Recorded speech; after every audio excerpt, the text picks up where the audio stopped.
प्यारे बच्चों, आज हम बहु एक फलन मैनी वन फंक्शन इसके बारे में समझ रहे हैं। बहु एक फलन बहुत से एक में, यानी कि प्रांत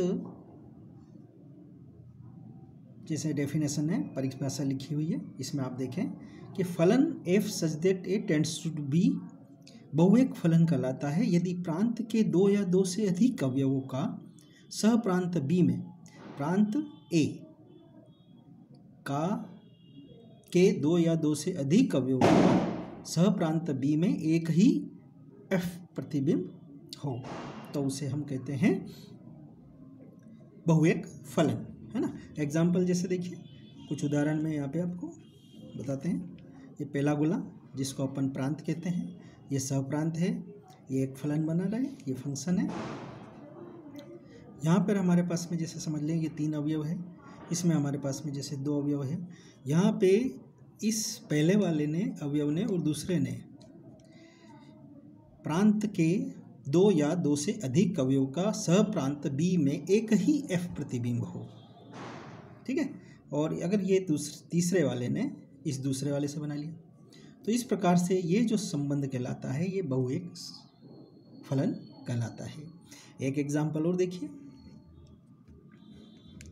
जैसे ये आपके पास में ए और बी दो समुच्चय ए और बी, और ये एक फलन तैयार कर रहे हैं, फंक्शन बना रहे हैं, और इसमें आपके पास में तीन अवयव है और इसमें आपके पास में दो अवयव है। यहाँ पे आप देखेंगे कि इसने पहले वाले ने दूसरे वाले के साथ में, दूसरे वाले ने भी दूसरे के साथ में, तीसरे वाले ने भी तीसरे के साथ में संबंध बनाए। तो इस प्रकार से जो संबंध, जो फलन तैयार हो रहा है वो क्या कहलाएगा? बहुएक फलन। भले ही यहाँ पर एक छूट रहा हो, एक अवयव सहप्रांत का एक अवयव छूट रहा हो। देखो पहले वाले एग्जाम्पल में नहीं छूटा, लेकिन दूसरे में छूट गया, ठीक है। हम यहाँ पे थोड़ा सा और समझेंगे इसके बारे में। ए टेंड्स टू बी एक बहुएक फलन कहलाता है यदि प्रांत के दो या दो से अधिक अवयव, दो या दो से अधिक अवयव का सहप्रांत बी में एक ही एफ प्रतिबिंब हो, ठीक है। अब यहाँ पे हमने पूर्व में भी पढ़ा है, तो पढ़े हैं एक तो आच्छादक फलन और एक अंतरक्षेपी फलन। अगर यहाँ पे हम देखते हैं कि जो सहप्रांत है उसका पूर्व प्रतिबिंब ए में, यानी कि प्रांत में बन रहा है और कोई भी अवयव बी के अंदर से नहीं छूट रहा है, तो यह एक आच्छादक फलन भी है। बहुएक फलन तो है ही है, साथ में आच्छादक फलन भी है ये।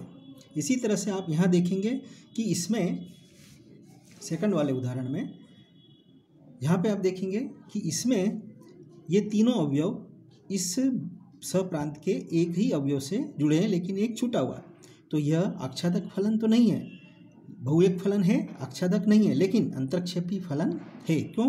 क्योंकि अंतरक्षेपी फलन में सहप्रांत का कोई अवयव अगर छूट भी जाता है तो वह एक अंतरक्षेपी फलन कहलाता है। यानी कि इधर वाले अवयव, यानी कि प्रांत के सभी अवयव तो यहाँ से संबंध होना चाहिए, लेकिन इधर से यदि कोई छूट जाता है तो कोई ना कोई संबंध जरूर बनता है। जैसे छूट गया है तो इसको बोलते हैं अंतरक्षेपी फलन भी कहते हैं। बी टू टेंड्स टू ए के लिए, यानी कि सहप्रांत का पूर्व प्रतिबिंब कहाँ बन रहा है? प्रांत में, ठीक है। ये तो था आपका रेखा चित्र के माध्यम से। अब हम आपको इसके अंतरक्षेपी फलन के जो उदाहरण हैं उसको समझते हैं और आगे बढ़ते हैं। जैसे देखिए बहुएक फलन में, अंतरक्षेपी फलन नहीं, बहुएक फलन के लिए, है ना। अपरिमित, ये परिमित समुच्चयों के लिए था। अपरिमित समुच्चय अगर दिए गए हो, अपरिमित समुच्चय के लिए, ठीक है। अपरिमित समुच्चय के लिए जैसे हम मान लेते हैं कि हमारे पास में अपरिमित समुच्चय इस प्रकार से है।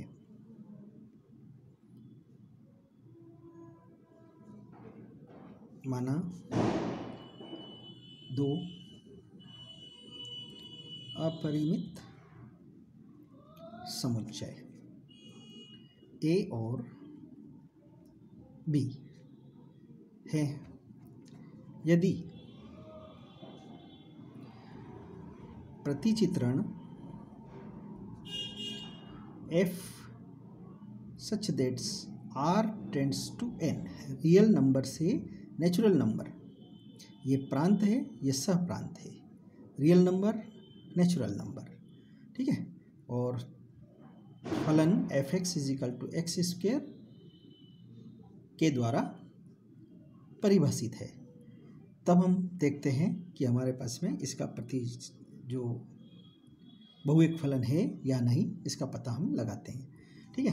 तो यहाँ पे हम सबसे पहले देखेंगे कि चूँकि प्रतिचित्रण f such that r tends to n है और जिसके fx = x² के द्वारा परिभाषित हो रहा है, तो सूत्र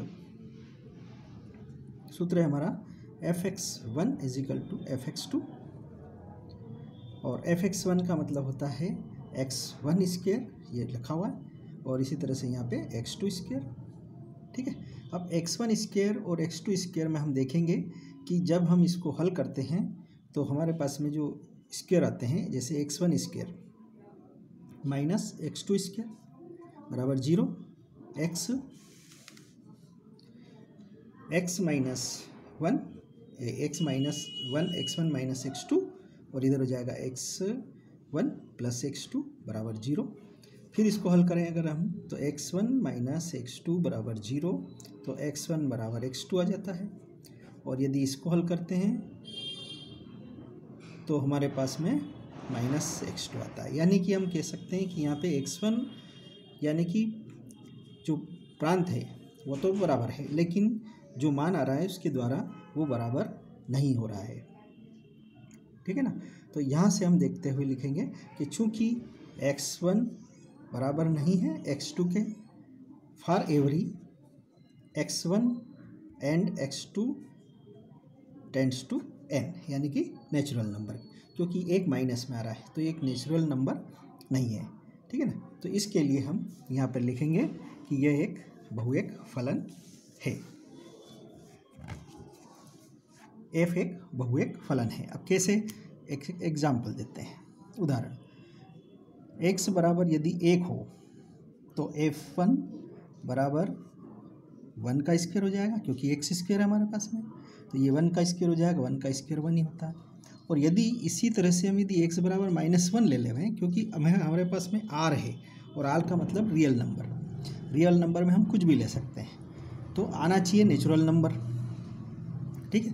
तो यहाँ पे हम देखते हैं फिर से f, और यहाँ पे आते हैं अब की बार -1 के लिए, तो ये -1 का होल स्क्वायर, तो बराबर में -1 का होल स्क्वायर भी क्या आ रहा है, 1। हमने रियल नंबर लिए, आ रहा है नेचुरल नंबर, यानी कि ये एक फलन बहुएक फलन है। तो क्या लिखेंगे, अतः f एक बहुएक फलन है। एक और एग्जाम्पल देखिए,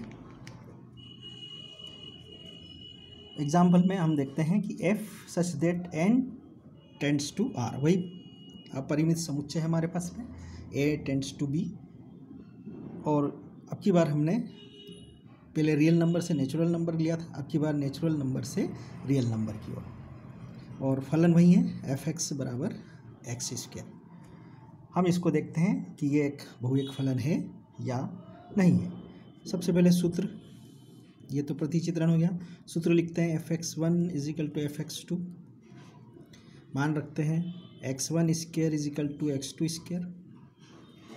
इसको भी इसी प्रकार से यदि हम हल करते हैं तो यहाँ पर हम देखेंगे कि ये नेचुरल नंबर है, और नेचुरल नंबर में जैसे हम 1 2 3 कुछ भी रखते हैं तो हमें उसका नेचुरल नंबर ही प्राप्त होगा, चाहे वो कुछ भी आए, है ना।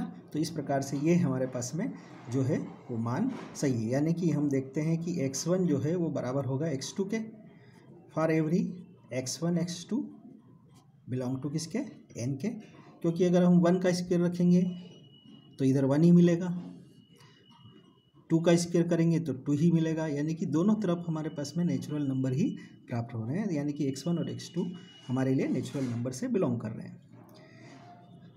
फिर आगे देखते हैं, एग्जाम्पल के तौर पर हम कुछ संख्यात्मक उदाहरण लेते हैं। जैसे x = 1 रखा,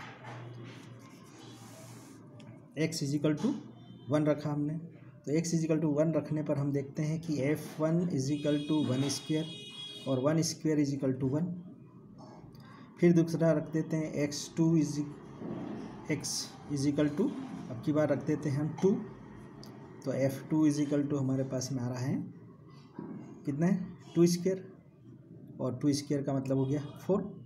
अब आप देखते हैं कि इधर नेचुरल नंबर है तो इधर भी नेचुरल नंबर ही प्राप्त हो रहे हैं, ठीक है, लेकिन हमें नेचुरल नंबर लेने पर रियल नंबर प्राप्त होना चाहिए, क्योंकि हमारे पास में जो प्रांत और सहप्रांत का गणित जो दिया है वो इस प्रकार से दिया है। आपके इसमें देखिए कहाँ से लिखा था अपन ने उदाहरण, ये रहा ये, ठीक है।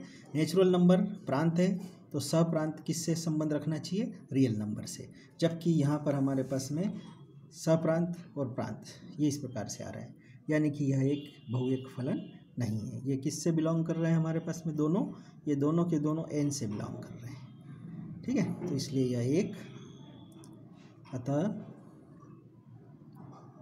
f एक बहुएक फलन